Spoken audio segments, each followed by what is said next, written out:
अगर आईएएस बनने के लिए, आईपीएस बनने के लिए सेक्रीफाइस करना नहीं पड़ेगा, अगर उसके लिए आपको त्याग नहीं करना पड़ेगा, तो आज पूरे इंडिया में हर घर में आपको आईएएस आईपीएस मिल जाएंगे. So when you are entering into this game of UPSC or MPSC, make sure that you have to sacrifice anything which will take you to your goal. लेकिन प्रॉब्लम ये है कि हमें टेंशन होती है, यार दोस्त की एंगेजमेंट है, उसकी बर्थडे पार्टी है, उसकी शादी है, अटेंड नहीं करूंगा तो बोलेगा मैं तेरी शादी में नहीं आऊंगा, एंड ऑल. लेकिन बिलीव मी, जब आप आईएएस बन जाओगे, वो सामने से याद दिलाएगा, भाई इनविटेशन कार्ड नहीं भेजा तूने. समझ रहे हो? तो जो कुछ भी इसके लिए सेक्रीफाइस कर रहे हो, वो जब आप उस पोस्ट पे पहुंचोगे, सब कुछ वर्थ है, सब कुछ. ये जितने भी फोटोग्राफ्स लगे हैं, सर ने जैसे बताया कि जितने भी इंसान सक्सेसफुल हुए, अगर आप उसकी लाइफ स्टोरी देखेंगे तो कहीं ना कहीं एक मोमेंट आता है जहां पे वो इंसान की जो स्ट्रगल है वो पीक पे हो जाते हैं. वो इस मोमेंट पे आपको डिसाइड करना है कि आपको वहां से यू टर्न लेना है या आपको वहां से आगे निकलना है. इन सब लोगों ने डिसाइड किया कि उनको वहां से आगे निकलना है. एंड दैट इज द फंडा ऑफ लाइफ.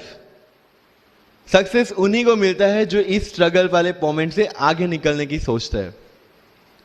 जब भी आपको लगे कि आपके सिर पे बहुत मुसीबत है, जब भी आपको लगे कि आप हर तरह से गिर चुके हैं, जब भी आपको लगे कि आपके पास कोई ऑप्शन नहीं है, तब एक चीज आप अपने दिमाग में लाइएगा कि यही मोमेंट है जहां से आपकी तकदीर बदलने वाली है. क्योंकि डायमंड जो होता है वो जितना ज्यादा घिसता है उतनी ज्यादा उसकी वैल्यू होती है. सोना जो होता है वो जितना ज्यादा तपता है उतनी उसकी वैल्यू होती है. अगर आप जिंदगी में तप रहे हैं, अगर आप जिंदगी में घिस रहे हैं, अगर आपको लग रहा है कि आप हर तरह से मुसीबतों में गिरे हुए हैं, तभी आपकी जो वैल्यू है वो बढ़ने वाली है. और यही मेरा एटीट्यूड रहा है. लोग बोलते हैं कि तुम्हारी फाइनेंशियल कंडीशन ठीक नहीं थी, पापा इलेक्ट्रिशियन थे, मम्मी हाउसवाइफ थी, डायमंड के कारखाने में काम करती थी, उसके बाद उन्होंने मैरिज में रोटियां बनाने का काम किया और उस तरह से मैं पढ़ा. लेकिन जब मुझे पूछा जाता है कि ऐसी कौन सी चीज है आपकी लाइफ में जो आप बदलना चाहते हो, एंड आई सेड नथिंग. क्योंकि अगर वो चीजें नहीं होती मेरी लाइफ में तो शायद आज आपके सामने में नहीं होता. तो अगर लाइफ में प्रॉब्लम्स है, अगर लाइफ में स्ट्रगल है, जैसे सर ने बताया struggle is a part of life, and I strongly believe in that. क्योंकि अगर हम दिल्ली में थे, मेरे दोस्त के साथ में निकला बाहर घूमने, तो बोलता है यार ऐसी लाइफ चाहिए, कोई मगजमारी नहीं, आराम से बैठते हैं पूरे दिन एसी वाले कमरे में, बहुत सारे पैसे हैं और कोई टेंशन नहीं, ऐसी लाइफ चाहिए मुझे. मेरे पास ऑप्शन है. बोलता क्या? बोला देख सामने एटीएम का रूम दिख रहा है, एसी वाला कमरा है, बहुत सारे पैसे, कोई मगजमारी नहीं, जॉब ले ले. क्यों आईएएस आईपीएस में दिमाग खराब कर रहा है? अगर स्ट्रगल नहीं चाहिए तो you have to compromise with that life. जब भारत वर्ष का सपना चंद्रगुप्त ने देखा, चाणक्य ने देखा, और उस भारत वर्ष को बनाने के लिए जब ये संघर्ष जारी था, और तब राजा धनानंद की डॉटर दूरदराज से चंद्रगुप्त को प्यार हो जाता है, और जब चाणक्य उनको बोलते कि नहीं तुम्हें उससे दूर रहना है, और तब चंद्रगुप्त बोलता है आचार्य कभी कभी सोचता हूं कि जिंदगी में या ये भारत के सम्राट बनने के लिए इतना त्याग, इतना बलिदान ना देना होता तो. और तब चाणक्य रिप्लाई करते हैं तो हर कोई भारत का सम्राट होता. This is the fundamental rule of life. UPSC सिर्फ आपका नॉलेज चेक नहीं करता. Make it very clear in your mind. जैसे सर ने बोला, it's a game of wisdom. आपको पहले ऑफिसर बनना पड़ेगा यहां से. यूपीएससी का काम तो सिर्फ थप्पा लगाना है कि हाँ ये ऑफिसर बन गया. जितने भी आईएएस आईपीएस ऑफिसर्स को आप मिलोगे, you will realize this thing कि ऑफिसर वाली क्वालिटीज इसमें पहले से है. आप जब प्रिपरेशन स्टार्ट करते हैं तभी से समझ लीजिए कि आपकी आईएएस और आईपीएस की ट्रेनिंग भी स्टार्ट हो गई. बिकॉज जो क्वालिटीज आपको चाहिए as an officer, as an IAS, as an IPS, क्या क्वालिटीज चाहिए? फर्स्ट ऑफ ऑल कॉन्फिडेंस, कि जब आप उस सीट पे बैठते हैं, आपके सामने कोई भी क्वेश्चन आएगा, you will be able to handle the issue. ये कॉन्फिडेंस लेके आपको उस सीट पे बैठना है. यही कॉन्फिडेंस चाहिए when you start the preparation. Decision making, अगर हर एक टॉपिक पे आप हर एक कोई को पूछने जाते हैं भाई इसमें कौन सी बुक पढूं, इसमें क्या पढूं, इसमें क्या करूं, then you are not suitable for this exam. आज मेरे पास काफी मैसेजेस आते हैं, sir please give me your strategy. I am sure आप में से काफी लोगों ने किसी टॉपर्स को पूछा होगा please share your strategy. Why? हर एक की स्ट्रेटजी अपनी खुद की होती है। अगर आज 990 लोग यूपीएससी में सिलेक्ट हुए तो यू विल गेट 990 स्ट्रेटजीज, क्योंकि हर एक की स्ट्रेंथ और हर एक की वीकनेस अलग है। You have to understand this. आप कभी डॉक्टर के पास जाते हैं बीमार होके और कभी डॉक्टर को यह बोला है सर जो आगे वाले पेशेंट को दी ना मुझे वही मेडिसिन चाहिए? डिड यू से लाइक दैट?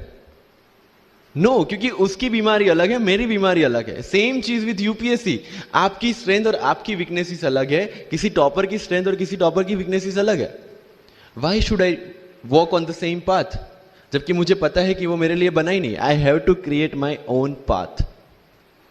मेरा यूपीएससी का जो बुक लिस्ट है वो अगर आप देखेंगे ना तो यू विल फाइंड कि ये completely out of the box book list है। मैंने कभी लक्ष्मीकांत नहीं पढ़ी। आई नो यूपीएससी फ्रेटर्निटी के लिए ये बहुत बड़ा स्टेटमेंट है। I never read Shankar IAS, I never read Yojana, I never read Kurukshetra. I didn't do writing practice for mains. मैंने मेंस में GS2, GS3, GS4 का एक एक पेपर, एक ऐसे और ऑप्शनल का एक एक पेपर लिखा है। That's all about my writing practice. Because I knew what are my strength and what are my weaknesses. Mains में 3 चीजें होती है, hand writing, speed and content.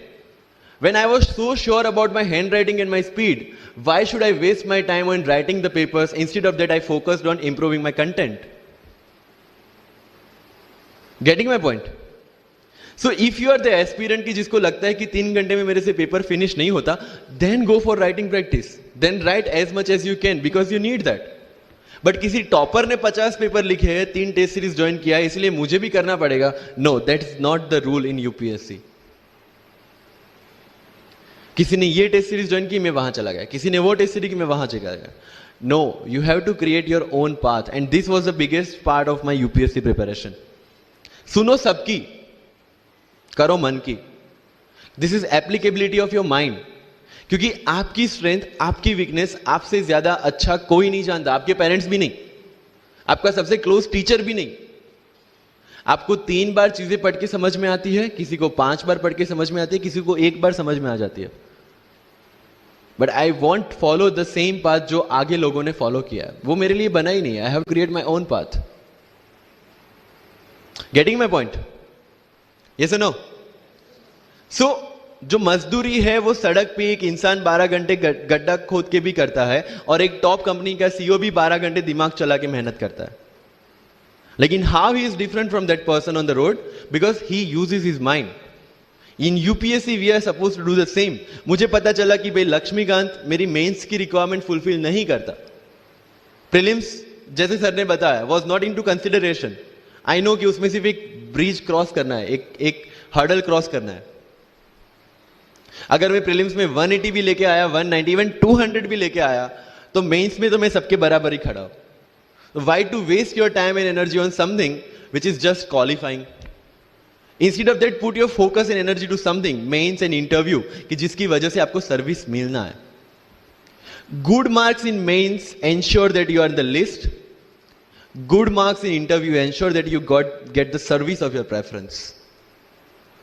Prelims is about quality. Mains is about quantity. Prelims में always मेरा target एक ही था, जो भी टेस्ट में देता था, जो भी मैं सॉल्व करता था, I just need to cross 120, that's all. जितना सेफली मैं 120 क्रॉस कर लेता था, I put the paper aside, क्योंकि आज तक यूपीएससी का कट ऑफ कभी 120 से ऊपर गया नहीं और जाने वाला नहीं है। That was very clear in my mind. So minimum risk लेके मैक्सिमम आउटपुट लेना वो प्रीलिम्स का काम था। एंड उसके लिए आपको सिर्फ प्रैक्टिस ही चाहिए। As sir said, there is no separate preparation for prelims. What I did, January तक मेंस ओरिएंटेड प्रिपरेशन, फरवरी से I started test series. Vajiram में जनवरी से टेस्ट सीरीज स्टार्ट हो जाती है। I started test series, I started revising the things and then prelims आ गया, दे दिया, खत्म। सो मेरा स्ट्रिक्टली एक ही चीज आपको कहना है कि अगर आपका प्रीलिम्स जून में है तो मिड ऑफ मई तक सारी टेस्ट सीरीज खत्म कीजिए। लास्ट 15 डेज में सिर्फ यूपीएससी के प्रीवियस ईयर के पेपर्स कीजिए, तो आपका जो माइंड सेट है वो यूपीएससी एंगल से सेट हो जाएगा। जो पर्सनालिटी टेस्ट लास्ट में यूपीएससी लेता है, इंटरव्यू नहीं है वो। We consider it as interrogation. Interview को इंट्रोगेशन लेके चलता है, वहां पे पूछताछ होगी नहीं। अगर यूपीएससी की इंटरव्यू में 10 में से 9 क्वेश्चन के आंसर भी आप सॉरी सर और sorry ma'am I don't know कह के देते हैं, उसका कोई इंपैक्ट नहीं पड़ता। इंपैक्ट पड़ता है वो 9 क्वेश्चन न आने का प्रेशर आप कैसे हैंडल करते हैं। आपके पसीने छूट जाते हैं या आप वही टेम्परामेंट के साथ इंटरव्यू कंटिन्यू करते हैं। मार्क्स उस चीज के, मार्क्स है आपकी सोच के। एक ऑफिसर के तौर पे जब आपको आईएएस या आईपीएस की सीट पे बिठाया जाएगा, how will you treat the citizens of this nation? What will be your attitude to each and every person who is going to come and meet you? These things are being tested during UPSC interview. और इस सारी journey में अगर सबसे important कोई चीज है तो that is your learning attitude, और not for UPSC, for life even. Because when I am speaking in front of you in Hindi and English, to be very clear, I belong to rural background of Gujarat, और मेरा study जो हुआ है वो पूरा Gujarati medium में हुआ है, गवर्नमेंट स्कूल में। 12th तक का स्टडी मेरा गवर्नमेंट स्कूल में हुआ है, गुजराती बोर्ड में, गुजराती मीडियम में। And yet I can give my UPSC interview in English in Delhi and score such marks. Where did it come from? कहां से आता है ये? मुझे अभी भी याद है, मेरा college national institute of technology Surat था, जहां पे मेरे साथ जो पढ़ने वाले बच्चे थे वो सारे सीबीएसई आईसीएसई वाले थे, और मैं एज ए एलियन वहां पे पहुंचा था, क्योंकि तब मुझे पता चला कि मैकडी जैसा भी कुछ है और उसमें बर्गर जैसा भी कुछ मिलता है। That was my first exposure to any metro city. And जब मैं उनसे इंटरेक्शन करता था और इंग्लिश बोलने की ट्राई करता था, तो जैसे संजू मूवी में इंग्लिश दिखाया गया है गुजरातियों का, जो जीरो को जीरो बोलते हैं, उसी तरह I was also like that. Mother